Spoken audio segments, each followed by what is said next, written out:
Hello everyone, welcome to the speaker briefings of Princeton IV. My name is Piotr and I'm going to be here to, teach you how to do debating, I guess. So before we start, I want to introduce you to the CA team for this Princeton IV. Well, this is us.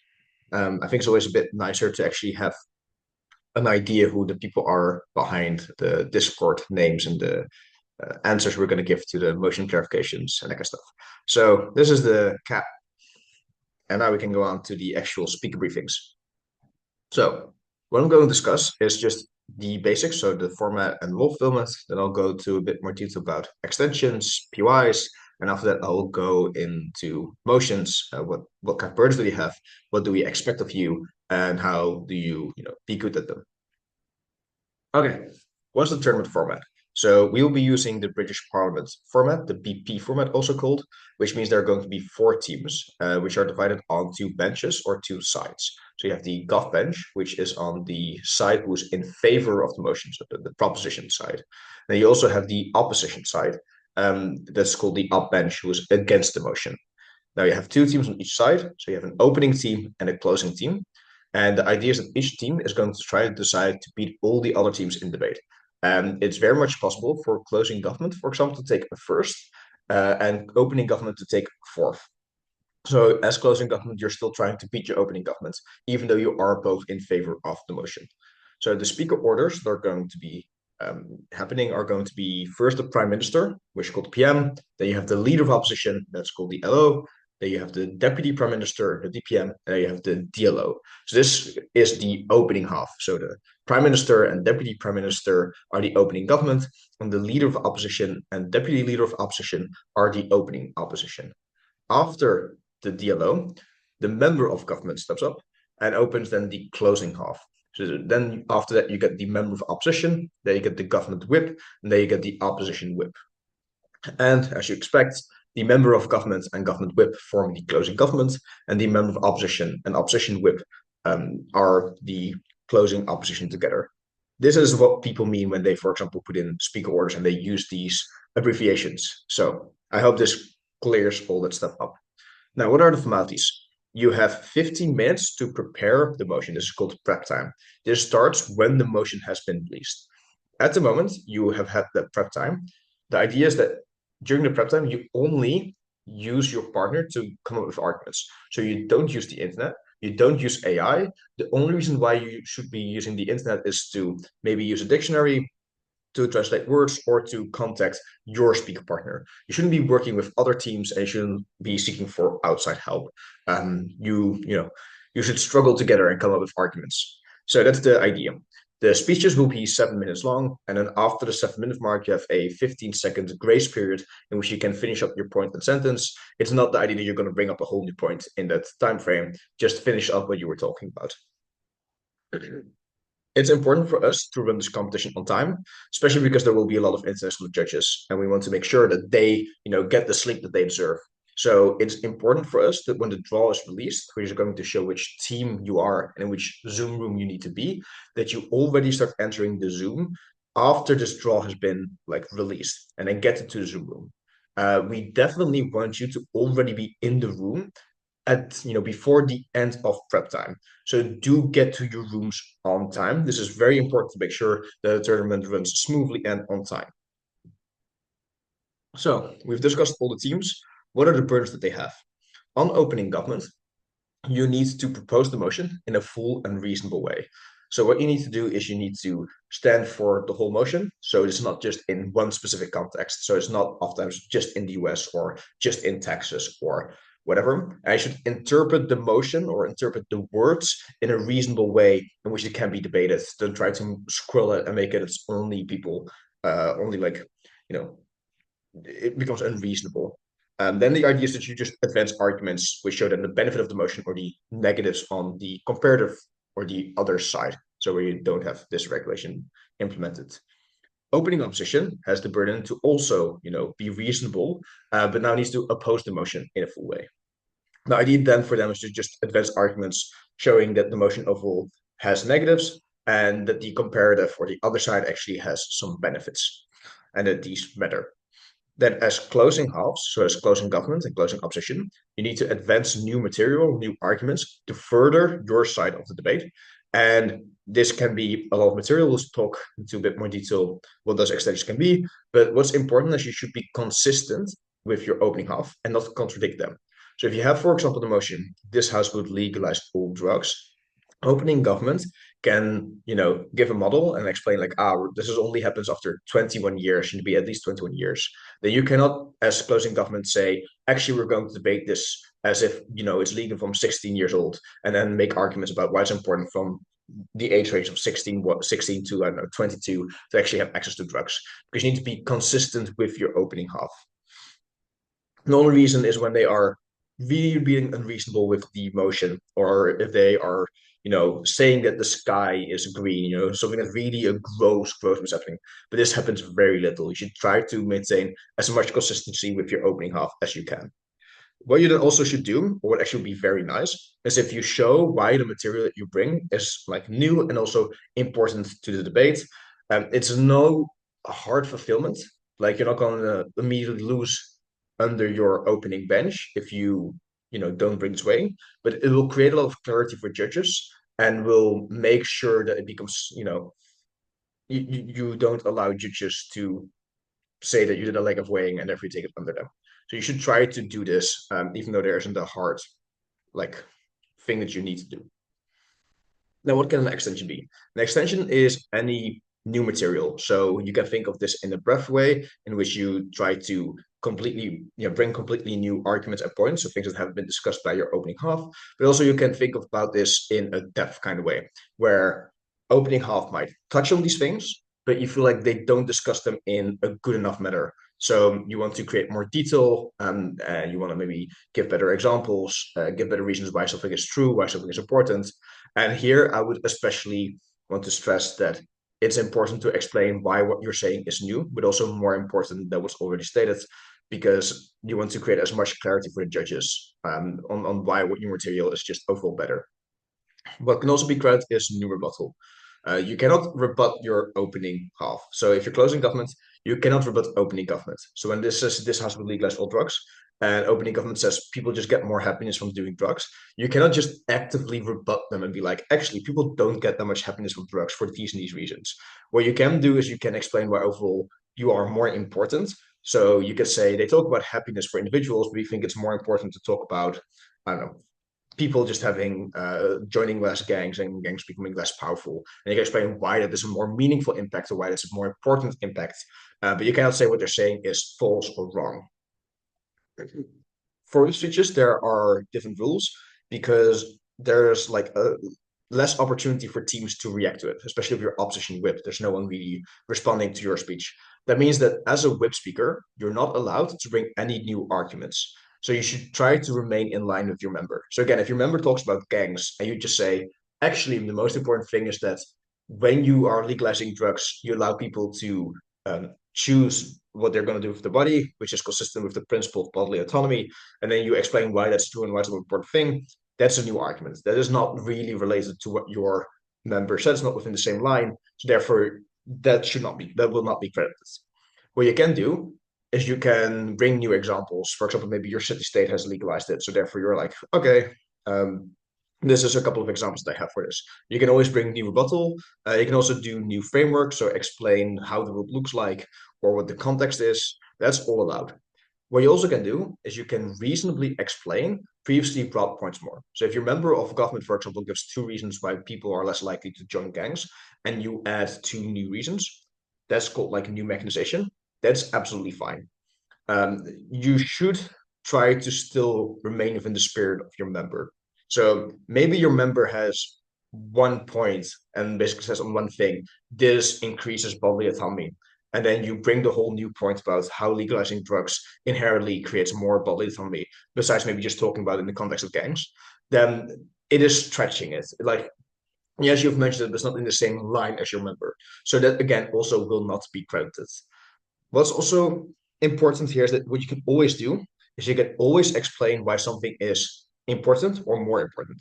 So when your member starts talking about gangs or that kind of stuff, you can just explain why, gangs are just, having less gangs is the best thing or very important. And you can do this in great detail. And you can also explain why this is more important than what other people have talked about. For example, your opening half talking about people become happier when they do drugs. That's always allowed. There's no real caveat there. Just, be consistent with what your members said. So the last thing before we get on to motions will be POIs. POIs are point of informations, which are either a question or a statement that is linked to the motion that you just want to ask to a speaker from the other side. So if you're closing government, you can ask that to any opposition speaker, but you cannot ask that to your opening government. Basically, you ask this either via chat or via video or audio. And it's important to note that some people might have preferences, so they don't want you to interrupt them. So keep an eye out on that, because often before a speech, they will say that they have a specific preference. So respect the preference and try to keep that in mind. What's not a fair preference is saying that I'll take a PY at 5 minutes. You're always allowed to ask a PY as long as it is not within protected time. So within protected time is the first and the last minute of a speech. So you cannot offer a PY. You can finish the PY. So if you're got taken at 5 minutes and 55 seconds, or someone takes your PY at 6, they can accept the PY. You can just not offer it anymore. And you can also finish off the PY. Also, another caveat is that you should not badger. So there should be at least 50 seconds between POIs. You should not spam POIs because it's just very destructive for a lot of speakers. Another thing that's important that still goes wrong, even in a lot of high rooms, is you have 15 seconds maximum for a POI, but a person is always allowed to cut you off. So you have the saying, okay, I get the point, or okay, or sit down, all the kind of stuff. You need to sit down because they are kind of the shepherds of their speech. They can do whatever they want to kind of be able to bring the points forward. There is a caveat here in the sense that if you shut down a PY and the chair believes that the person was unable to make their points come across, or they didn't understand the PY because you cut them off too early, then what you should do, what the judge should do and will do, is just not credit that PY, which means they don't actually get, you don't get that engagement being counted. So if you get cut off, you feel like it's unfair, the judge is going to take it into account. What you should not do is you should not take matters into your own hands and therefore continue to speak and speak over someone who's trying to cut you off. Do respect their time. Another thing that's important is what you should do is you should take at least one POI per person and 3 per team.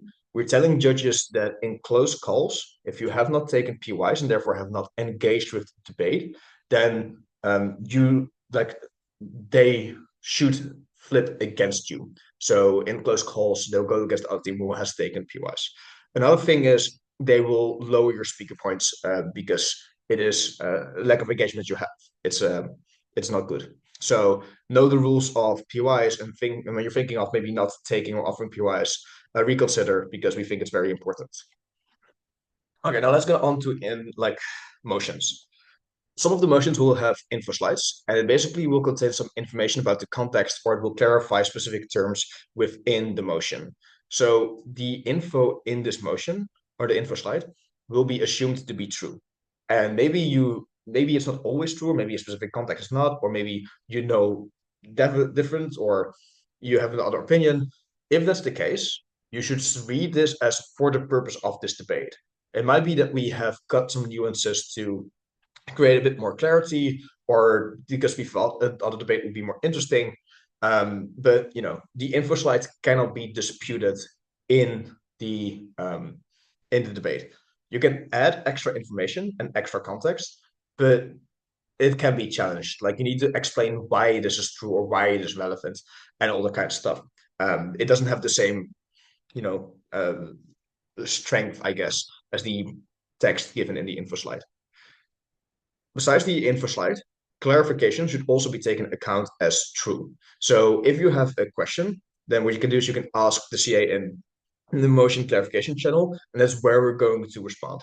Before you ask a clarification, note that oftentimes your question might just be already part of the debate. So how will this look like? Can you give an example?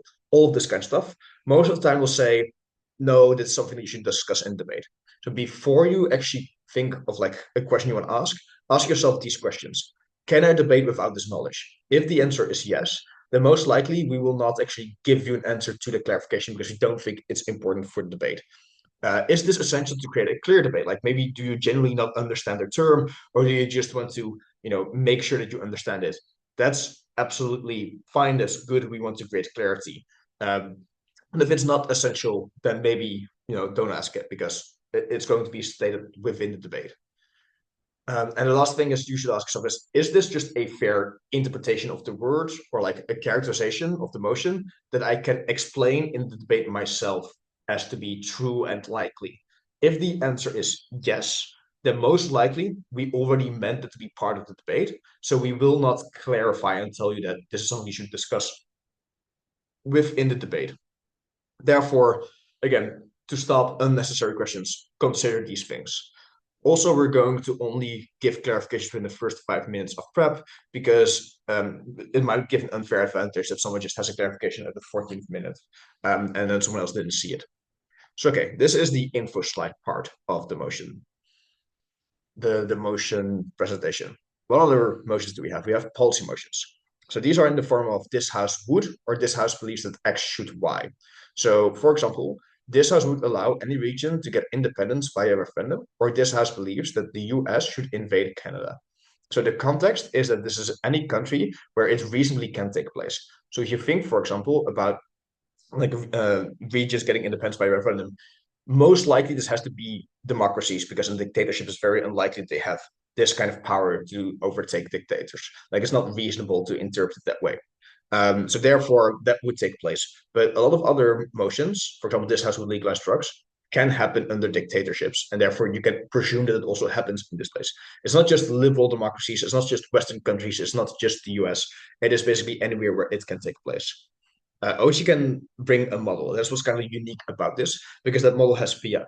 So it basically a model is a mech or a way that they're going to implement the motion and they have fiat for this, which means that the motion will be passed through parliament. So opposition cannot make arguments like, oh, you don't have the money, or oh, you don't have like a government who is willing to vote this in, because they just simply have the fiat. Note though that opening opposition has the same amount of fiat to create a counter proposition. So the prime minister has the power to bring a model, and only the prime minister. The leader of opposition has the only possibility to bring a counter model, which requires the same amount of effort and money to go for. It's important to note that as closing opposition, you cannot bring a new model. What you can bring is a likely alternative. So what you can say is, these are like also ways to fight these problems. It is likely that this regulation will get passed for these and these reasons. You can't just say, here are alternatives. You need to explain why they're likely to happen because you don't have that fiat. What is then the burden that you have in this debate? You're going to be judged by a judge who's going to see this as a neutral observer. So this person does not have any specific beliefs. So it's not necessarily left wing, not necessarily right wing, not necessarily progressive, not necessarily conservative, but also not from a specific country. So when you've read, for example, the motion, this house believes that the US should invade Canada, it doesn't matter only if it's good for the US, because this is not about is it good for the US, or as a US citizen would this be good? It's just from an outside perspective, would the invasion of the US, like of Canada by the US, be overall a good or bad thing? So this is what you should do. It's just not an extra motion. It's just an explaining of, in general, do you think this is overall good or bad? Analysis motions. So we have a lot of analysis motions, but the first type we're going to discuss is this house believes that it's in the interest of X to do Y, or this house supports X. So the idea is that this also happens in any context where it can take place. So movements seeking independence to focus on historical ties of groups to the land. This can be in dictatorships, this can be in like democracies, this can be anywhere. So reasonably where this can take place, this takes place. So therefore also those contexts, not just in Western liberal democracies. It's also important to note is you have no model fiat. So you cannot say what's actually likely to happen and what like what's likely to happen or how it will happen. You have to explain why it will happen in a specific way. So again, if you're talking about this House believes in the interest of the US to invade Antarctica, you cannot say this is how the US will invade Antarctica. You'll have to just say it is likely for the US to invade Antarctica in this way for these and these reasons. You cannot just create a model here. Similar with movement seeking independence, like you're not allowed to say this is how movements will do it. You have to explain why is it likely that movements will do it in this way. So the burdens that you have on this is explain why the world will look in a specific way, explain why something then is good or bad, and those may not be just practical concerns. So it might be that there's going to be some principle that might be violated. It's not just always about practical stuff. Principles also matter, especially to people. So take that into account. And again, overall, it tends to be motions about do we overall believe this is a good plan or bad plan? So this House supports movement seeking independence, even though it has this part about movement seeking independence, it's not just about them. It might be that there might negative consequences to other people, which outweigh maybe the benefits for its movement. I do want to note that very clearly the first motion is explicitly about the interest of the US. So here you do need to explain, like now you do need to link it to a specific actor, which is the US and why invading Antarctica would be a good idea for them. So, what other analysis motions do you have? These are kind of like alternative world motions. So you have this house prefers a world or this house regrets. So these are historical motions, which means that it was always this way. So this house regrets the formation of the EU. So the EU has never formed. So this is historically what would have happened after World War II if the EU wouldn't have formed. And arguments about that also still make sense in the debate. And the same with like the Scotland motion. This house prefers a world in which Scotland remained independent. This would have always been the case that they would have remained independent. What you then again need to do is you need to explain what the alternative world will look like and why it is likely to look this way. So you don't have any fiat.